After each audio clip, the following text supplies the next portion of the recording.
Okay, so we're looking at this program mainly because of the enum use that he has. So not only he's using one character for the enum, he's using the or. So basically he's using either or. So for rock you can have lowercase and uppercase R. For paper you can have lowercase or uppercase P. So he's creating an enum with a character, and each one of them is going to have two characters in it, defining the enum. So he's using it in right here, for example. He's looking at the move 1 to be rock, which means what? It's going to be lowercase r or uppercase R.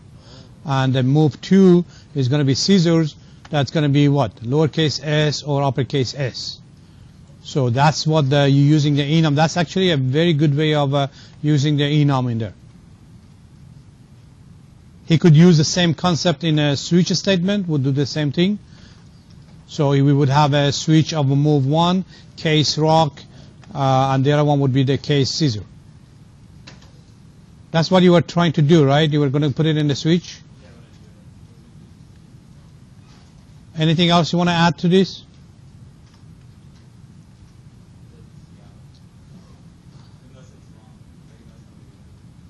It doesn't see out what?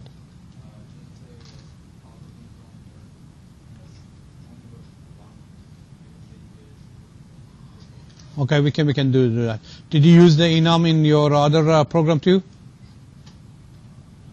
No, only this one. Okay. Any other any other volunteer that they want to share their program with the class? If I don't have a volunteer, I'm going to call a volunteer.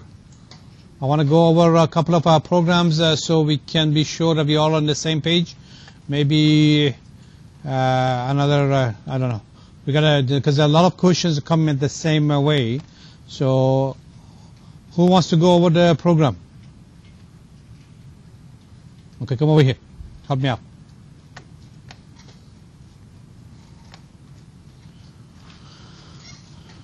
What's your name? Tao, last name. Last one.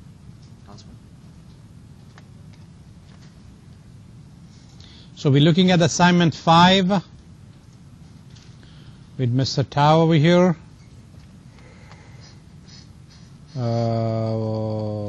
Let's go with do you want to grab a chair? You okay? Okay.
Is that yours?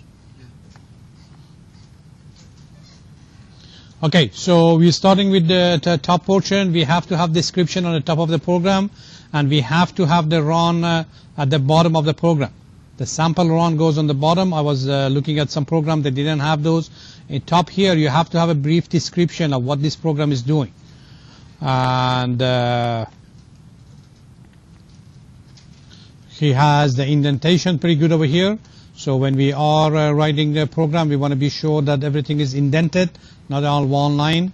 The variables should be meaningful. I, J, K, those are not acceptable. I've been saying that. Let me get another one that we can.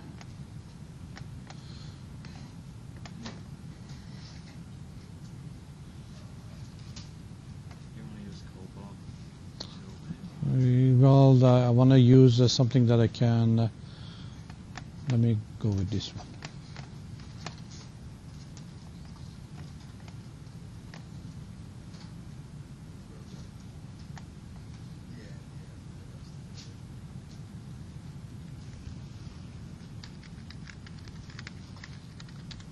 Yeah, when I open it with Firefox, I cannot edit it. So let me try this.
Okay.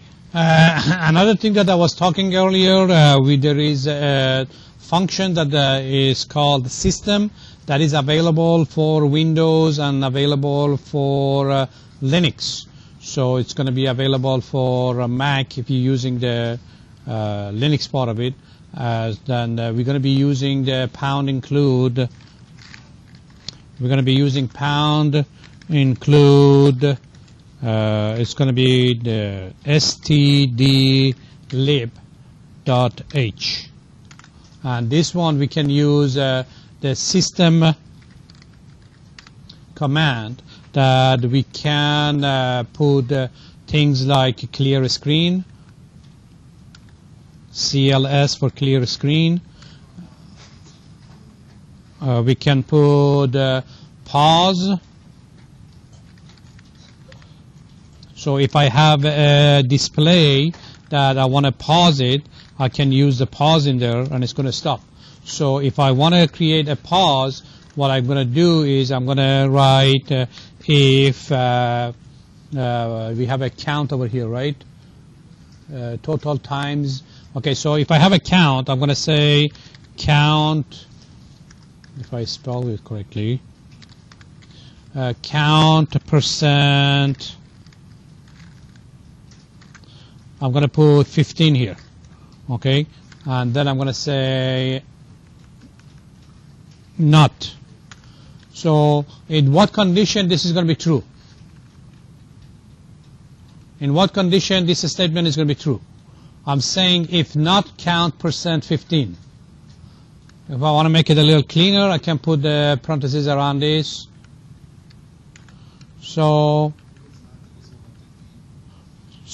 right. So every 15 times this is going to be true, right? So if I have a big display, I'm going to do it like this. So every 15 lines or every 15 display is going to pause.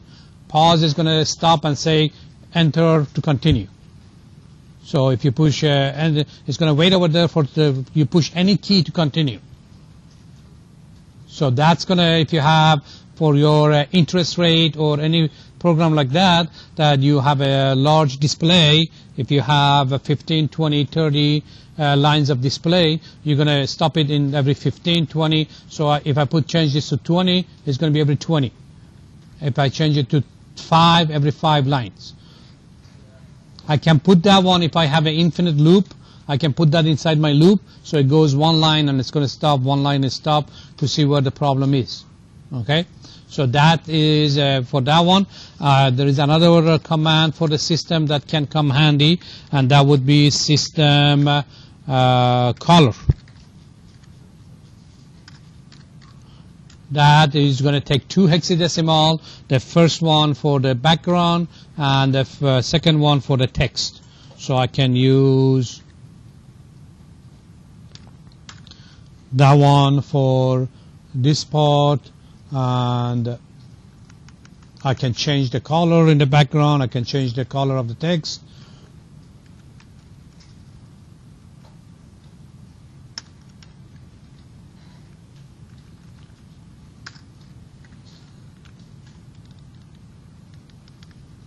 It's a hex, so you can go from 1, 0 to F, 0 being black, F being white, and different colors in there.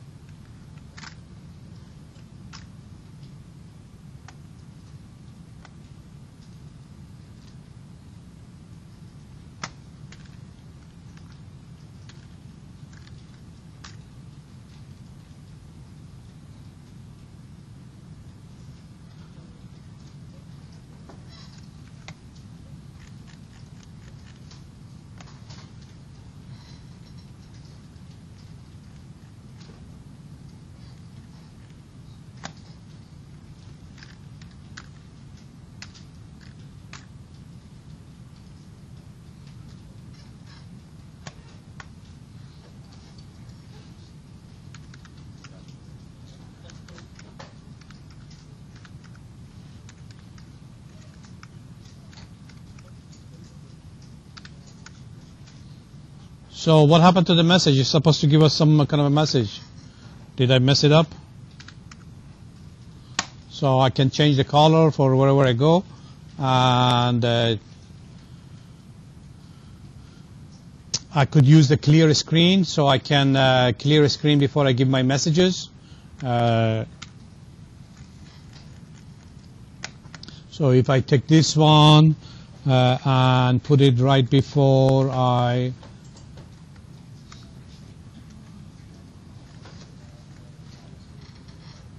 So what is missing on the top is what? To guide the user, what are we doing, right? So we're supposed to do some kind of a cout over here saying that please enter, oh, this one. Oh, I did the clear screen after that, so that was my mistake. So another thing that we want to do is we want to put our cout and the program away from the variable declaration. So it's going to be in there.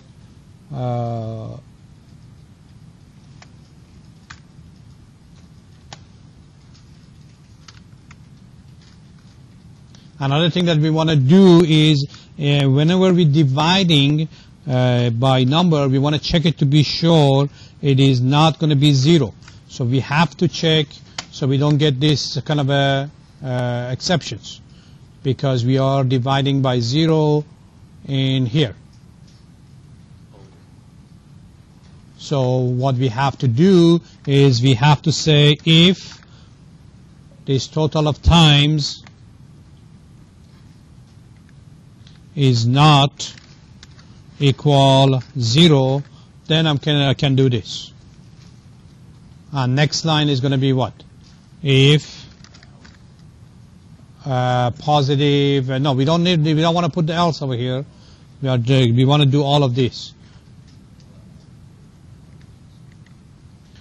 Not equal 0, we're going to do that one. So every time we're dividing by a number, we want to be sure it's not going to be 0.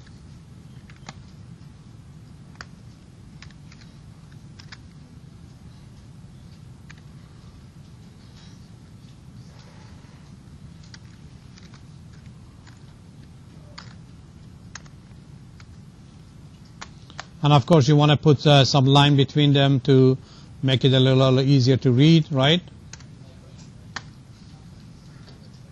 Any other things that you guys experience when writing this program that you want to add to what I'm saying? Yes, sir. Okay, we're going to look at yours. That's going to be different than this one. That's the things that I'm telling you guys is usually my suggestion. Doesn't mean that you have to do it my way. That's why I want to share some of this program to see that people do things differently, and that's what I like about computer science, that you're going to be creative. And that's why I know if somebody has copied somebody else's program. Because even though I have 30 students here and 30 students in the morning, there is no way 60 people will write exactly the same program, even though the requirement is exactly the same thing. I have 60 people who are having different way of writing exactly the same requirement. And that's okay. And that's what I like about it anyway. So when you copy somebody else's program, it's not very hard to say that's not your program. Yes, sir. Font size? I don't have no idea. You figure it out, let me know. That's as far as I went with the system was the color and the text color. I'm pretty sure there is going to be some kind of a font size. I would say instead of color, you would have a font size maybe. Let's see if it's going to compile. Hey, it worked. What does it say?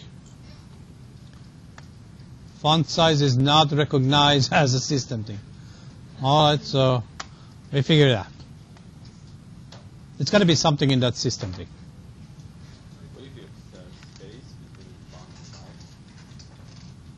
I don't know. We gotta. So if I change this one, let's say to 1 and 6, and change the other one to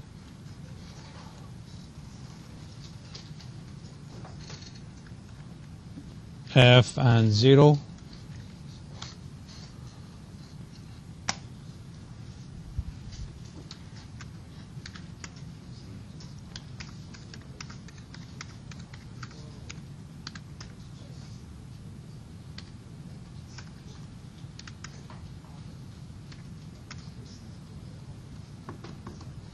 So I switch it. F and 0 versus 0F is the default.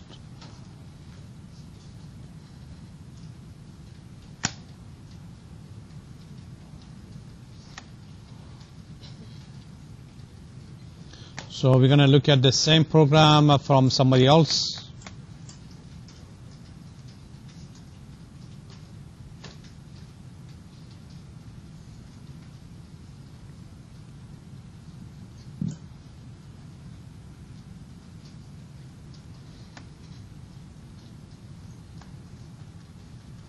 Assignment 5. Thank you for the information.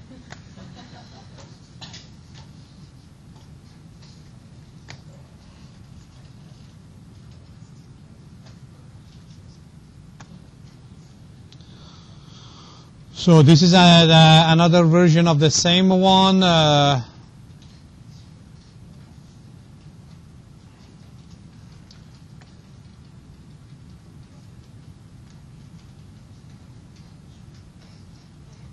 So the average is calculated inside the loop. So this is happening every single time, every time we're going through the loop, right? Or am I reading this wrong? Do we want to do that or not? Do we want to put the average inside the loop?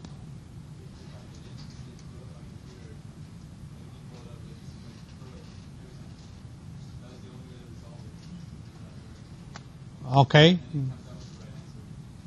That is correct. It's going to come up with the right answer. But the thing is, if I have 20 numbers, it's going to do this 20 times. Versus if I have it outside the loop, it's going to do it only one time. So we got to see why your computer crashed. Most likely you were dividing by 0. So I would take this one, I put it outside, and I check for the 0. Usually that's the case. I have seen some people using the same program in a different machine, and it didn't blow up even if it was dividing by 0. So that's a different way of doing the same program.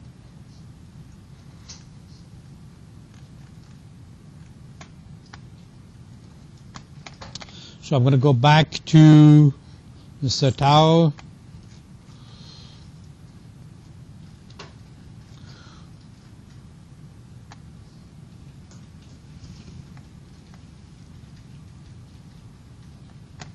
So we're looking at the chapter 3, problem 1.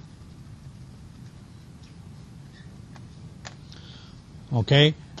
So once again, he's got the good explanation on the top. And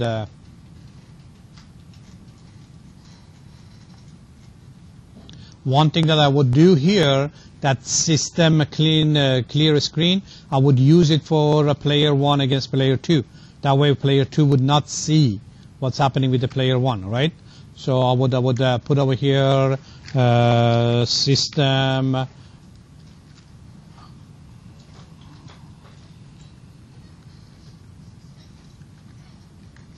So right here between those two, I would clear a screen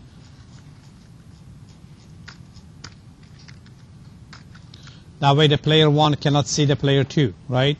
And if I want to be creative, I can start changing the screen color over here.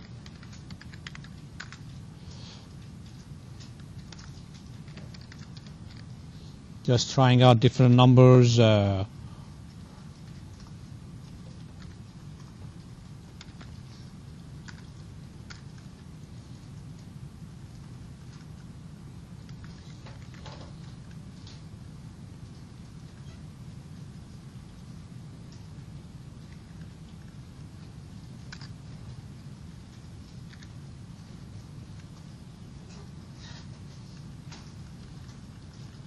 And in this program, we were supposed to keep track of the score, right?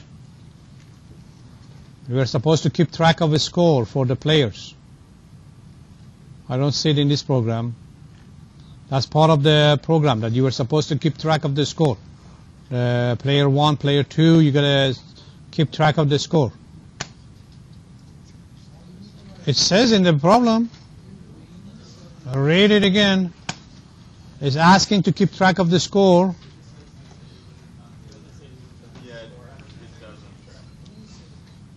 Somebody read it this morning. Read it again. Okay, we look at that one.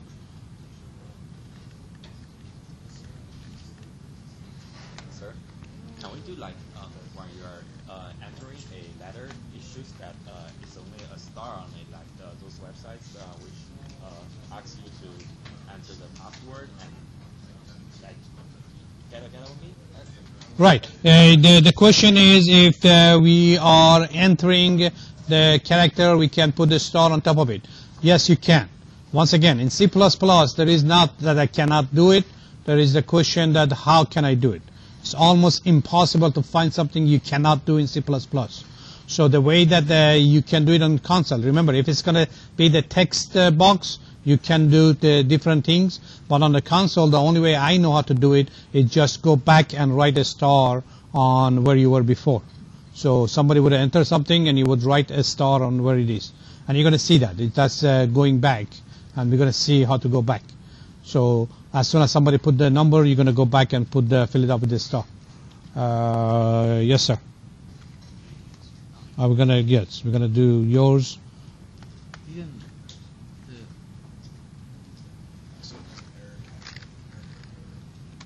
Also, we have to catch the errors. So when somebody enters, don't go. Wait for me. So somebody puts something wrong, you have to catch it.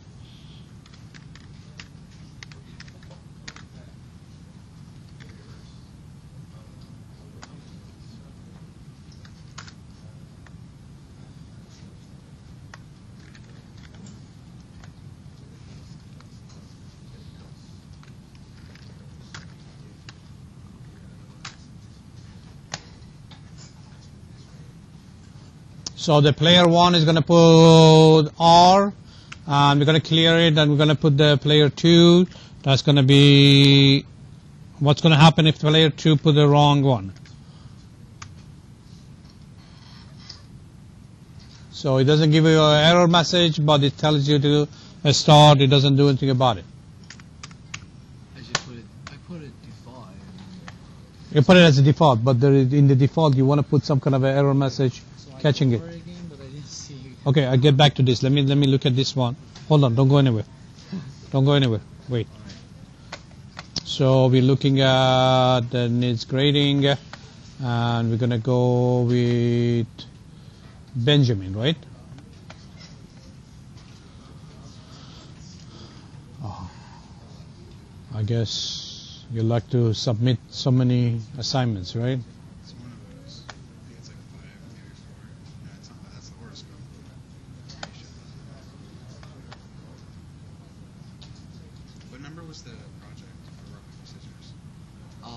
Right here. Chapter 3.1. Oh, it's at C. And the one right after that should be the right one. After that? Yeah. Should be the right file type. So This one or that one? 6? Yeah, there we go. The right one. The one that says rock, paper, scissors. You're killing me. No, I didn't bring my brain today.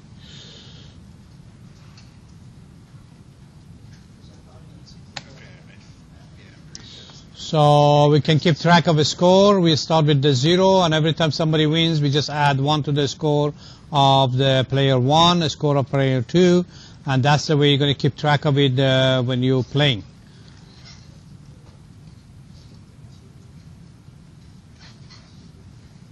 So the requirement for this was to use switch, and he did not use switch. So what is the switch?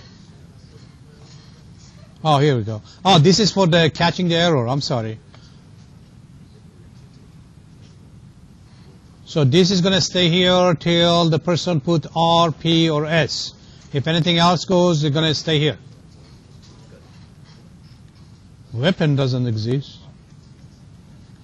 So he's catching it over here, and that's the way I like to do it, that when somebody's entering a data, you try to catch the errors right there. You do not move or forward if there is any errors in the input. That way you don't have to run the whole program. So you stay here to be sure that the player 1 is doing it correctly. Then you stay here to be sure that player 2 is putting it correctly. Now if it's going to be T or something else, and then we're going to use the switch. He's using a switch. Very good. And the score is going to be played down here.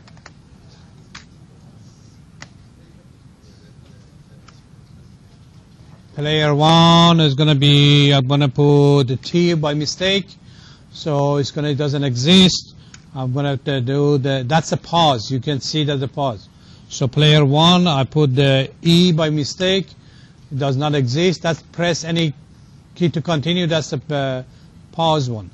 So we continue. He's clearing the screen again. So I put R in there. Player 2 is going to get only the screen for player 2, not be able to see the other one. If I put W over here, we say continue till we get the correct one for this one, and then player 1 wins, and keeping track of the score. Okay, now let's look at the book to be sure the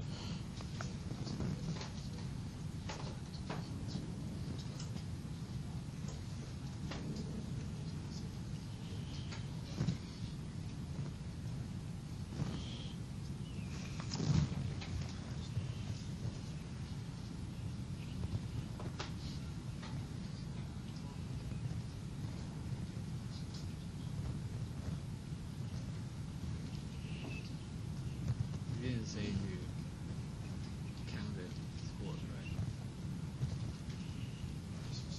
well, maybe that was a previous version then. Yeah, okay. I guess this book doesn't say. You guys are right. All right. So any questions on this stuff? Anybody else want to share any program, any experience, anything that you guys had found something that you want to share, or you had difficulty you want to share with the class? You have a trouble with the for loop. How do we define the for loop? And another thing that we're going to figure out is if we can use, definitely we can, use the enum in a for loop. But that's going to be a little extra work. So that's going to be extra credit for you. For loop, we're going to initialize it first, right? So the way we're going to do it is what? Remember, we have initialize, check, and change, right? So I'm going to initialize over here, I equal 0, I less than 10, I plus plus. Okay, so this loop is going to start with 0, it's going to go to 9, that would be count 10, and then I'm going to add 1 to it every time you come around. So if I put braces over here, this block of code is going to be happening 10 times. And every time my I has been changed, so if I use I over here, it's going to give me 10 times. Any other questions before I turn this microphone off? Remember, all of these are taping, and it's going to be on the classroom. Integrity. Let me know what you guys think about it, if you look at it or you listen to it, or so we can put this on the Facebook. 0 or 10 are variables defined previously. You can use the variables that defined previously, no problem. So instead of 0 or 10, you can use something.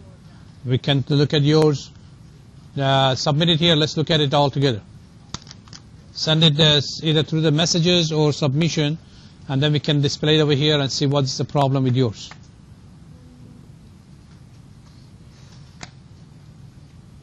Yes, sir. See if there's a more efficient way of doing this. You would check that. So remember.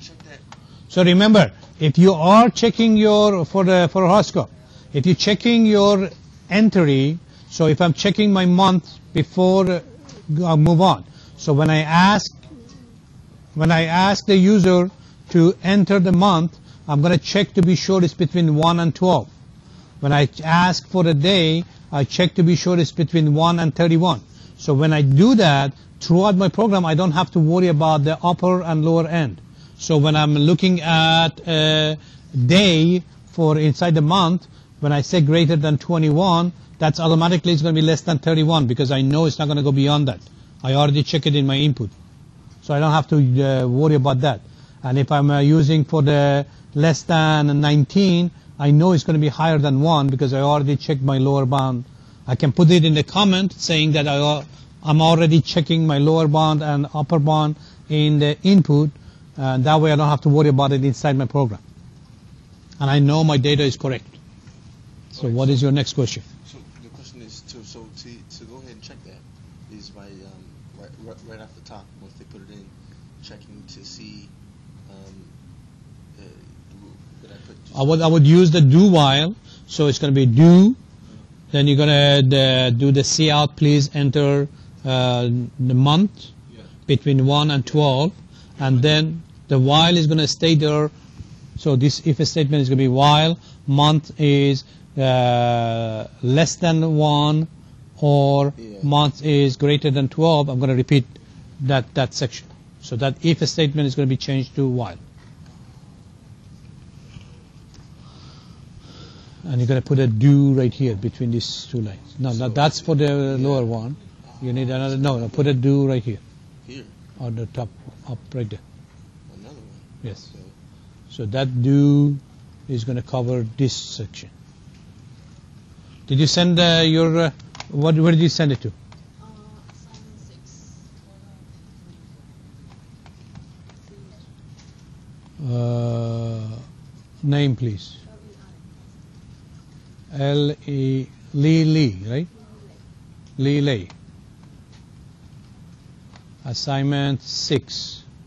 So her question is about the for loop that does not work. She's trying to use the variable for a for loop that she says it's not working. Where is that for loop that's not working? Are we talking about this one right here? Okay, we are looking at this one to see what is the problem with this one. She's setting it to repeat M, so hopefully it's going to come up from somewhere. And then the N is greater than 1, and N minus C out M. Why do you think it's not working?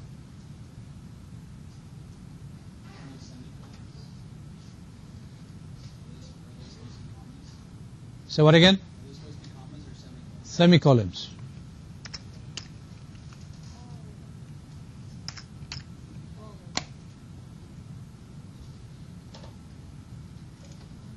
Anything else?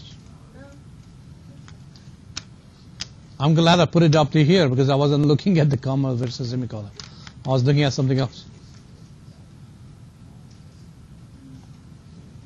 Any questions on this program?